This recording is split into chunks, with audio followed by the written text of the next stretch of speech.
I think what they've brought to the team has been amazing. Guys like Temba. I look at Dane Pitt when he played in Zimbabwe. Stian here, and and Simon as well.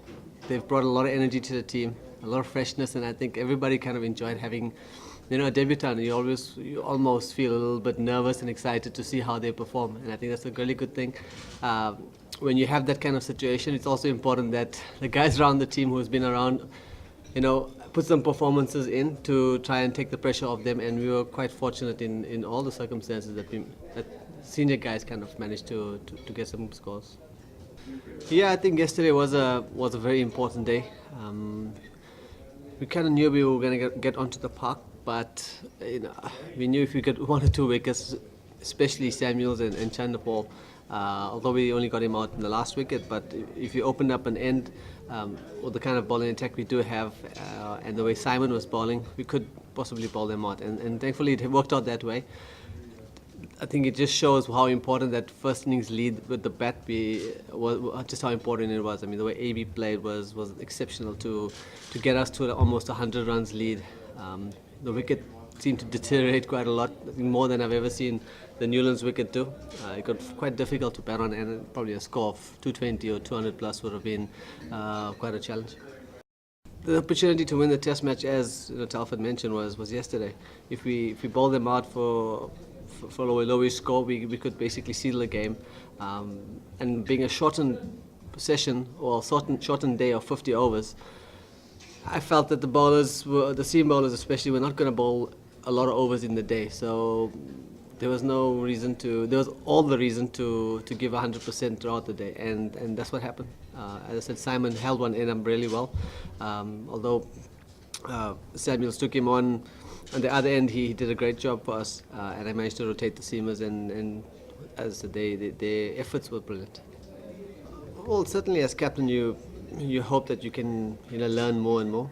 So I would say after 6 Test matches, I'm learning a lot more about captaincy, and as well as Test cricket, and just getting used to the job almost.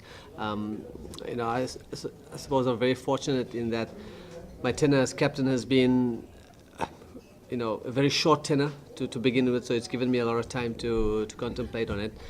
Sri Lanka was certainly a highlight for me, because I don't think many people expected us to win there. We know what a good team they are in Sri Lanka. Zimbabwe, we were almost expected to win, and thankfully we did. And a little bit of the same here. So the team is developing, and I think with the transition of the team, it was probably a good little starting period for the guys who are making their debuts, the youngsters in the team, to get a feel of Test cricket, probably before we play a lot of, I would say, opposition this year being Bangladesh, India and England. Really, really good opposition. It's not often you're blessed with 3 bowlers of their caliber, and at some stage, like with the batting, when we've lost two colossal batters, we'll probably have to start looking at who's the next guys who are going to take over, because these guys can't go on forever. Without a doubt, after a few years, they may want to call it, or whatever the case is. So there are contingency plans. I mean, that's what the coaching staff is there for. One of the reasons that we've got KG in the team, Kyle Abbott's done exceptionally well every time he's played. So those are the backup guys, So they've got to wait for their turn to pop up. And I think as a team, if an opportunity arose, to try and give these guys a show and maybe rest some of the other guys, just like how the batters are getting time in Test cricket, it's important to get some of our fringe bowlers also time in Test cricket. Well, regarding the Test mates, it's been great to have been number 1. I think after Sri Lanka, and to kind of maintain that. So I'm really happy about that. But ever since I've become captain, I remember saying that it's not about being number 1. This team needs to find the winning team for a long time. And I still believe that will take a bit of time. We've got debutants coming quite regularly. Finding the right guys is a prime objective for us. And it's just so happened that the cherry on the top is basically being number 1 and maintaining a really good standard. Next year will be a really good year, challenging year for us, and hopefully we can continue in that. Yeah, listen, Avaro's been wonderful for us. I've batted at 3 for majority of my career, and I can tell you it's a lot better coming in at 40 for 1 than 10 for 1.